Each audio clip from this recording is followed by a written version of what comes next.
When you have to say goodbye to somebody, there can often be so many questions that are on your mind. Did you do everything that you could? Did you say everything that you could?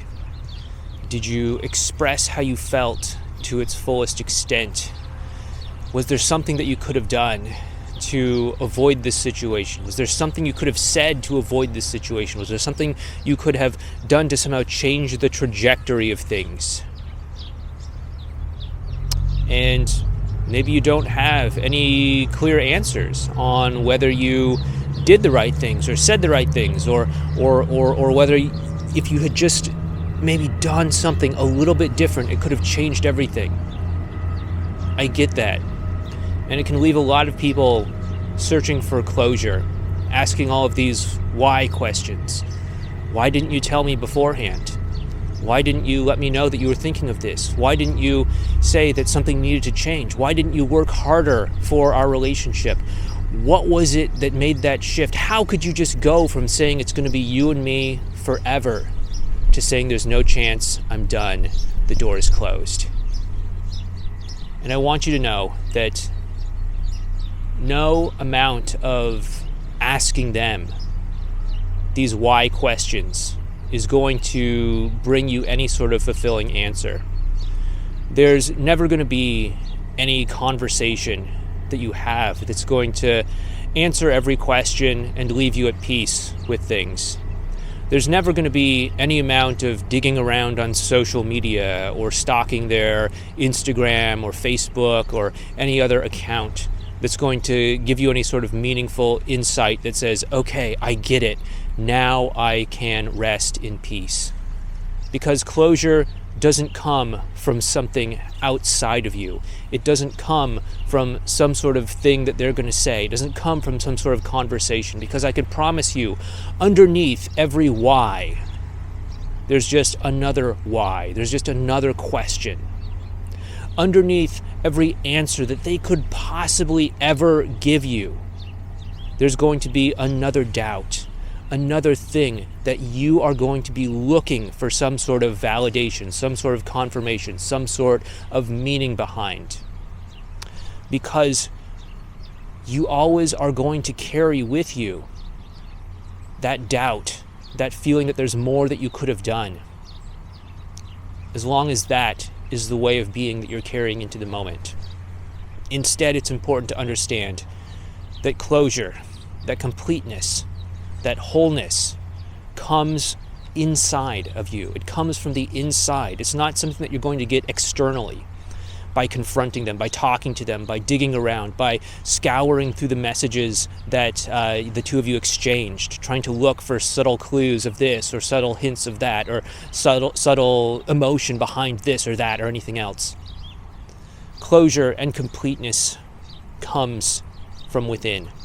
It comes from you knowing deep down that you did the best that you could in that moment, based off of the information that you had, and that you were showing up in that situation, in that relationship, in that circumstance, as the person that you most want to be, embodying your own personal values.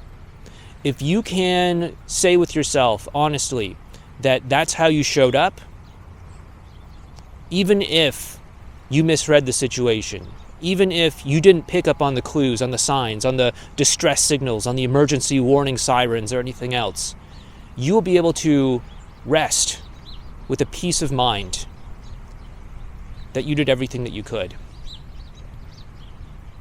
Until you're able to get there, dwell in the possibility that things are the way that they are. You are in this circumstance right now, whether it be a loss, a breakup, a divorce, a separation, something else. Dwell in the fact that that is what is happening. Dwell in the fact that that is where you are. Does it mean that things will always be that way? No.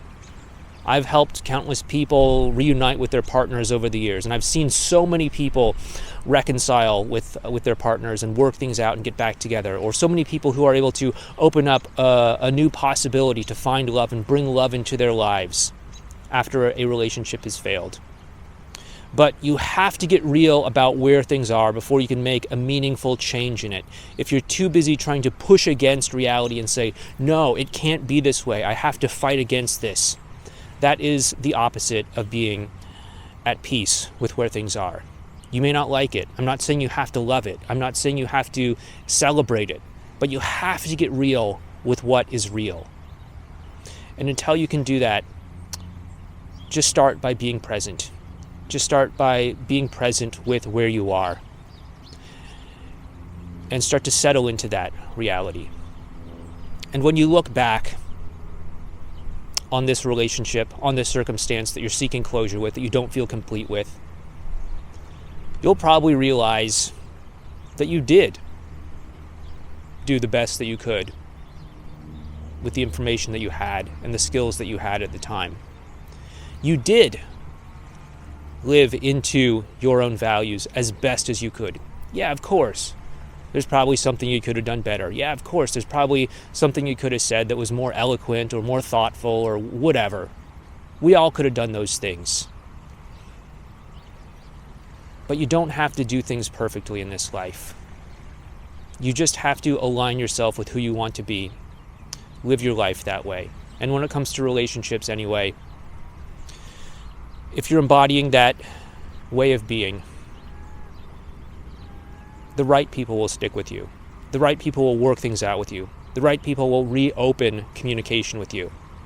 And if they don't, if they're unable to see that, if they're unable to forgive, if they're unable to reconcile with you, then that speaks more about them than it does about you. And you can rest your head on the pillow at night knowing that you did everything that you could to try to rectify that situation. But your only responsibility in all of this is to show up and embody the best qualities of who you are. Anyway, I hope that helps you out, and I'll talk to you in the next video.